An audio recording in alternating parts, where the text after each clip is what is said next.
क्या आप जानते हैं कि इंडिया और ईरान के बीच रिश्ता सिर्फ दोस्ती नहीं, एक पुरानी सभ्यता का कनेक्शन है।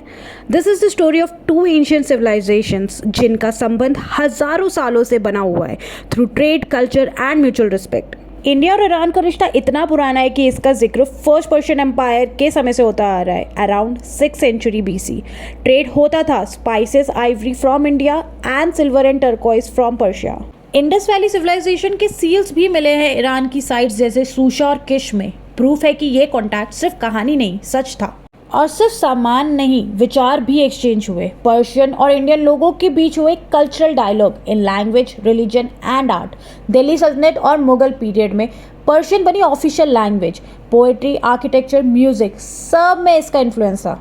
16th century में जब हिंदुस्तान में मुगल्स और ईरान में सफेविद्स थे, दोनों में दोस्ती भी थी और राइवलरी भी। और जब एम्परर हुमायूं अपनी राजगद्दी खो बैठे तो उन्होंने पनाह ली ईरान के सफेविद कोर्ट में। वही मदद बनी उनकी कमबैक स्टोरी। कई इंडियन डायनास्टीज जैसे राजस्थान के राणास या साउथ इंडिया के पल्लवस कहते हैं उनका ओरिजिन पर्शियन लिनिएज से था। 1947 से पहले इंडिया और ईरान का एक शेयर्ड बॉर्डर था। लोग इजीली ट्रेवल करते थे, जिससे कल्चर और ज़्यादा मिक्स हुआ। ईरान के ज़ोरास्ट्रियंस, जिनको हम पारसीज कहते हैं, आए इंडिया और आज वो इंडिया की प्रोग्रेस में मेजर कॉन्ट्रीब्यूटर्स हैं। 1950 में इंडिपेंडेंट इंडिया और ईरान ने ऑफिशियल डिप्लोमेटिक रिलेशन एस्टैब्लिश किए। तब से लेकर अब तक कॉर्पोरेशन बढ़ती ही गई। ईरान बन गया एक major oil supplier for India और इंडिया ने भी इन्वेस्ट किया चाबर पोर्ट में, जो एक गेटवे है सेंट्रल एशिया और अफगानिस्तान के लिए।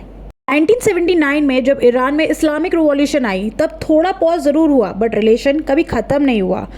इंडिया और ईरान ने अफगानिस्तान जैसे सेंसिटिव इश्यूज पर मिलकर काम किया एज स्ट्रैटेजिक पार्टनर्स। आज भी हमारी ज़ुबान में पर्शियन शब्दों की झलक मिलती है। दुनिया, खुदा, बाजार, महफिल, ये सब फारसी से आए हैं। From biryani to ghazals, from Urdu poetry to Bollywood, Persian culture India की रूह में बसा हुआ है।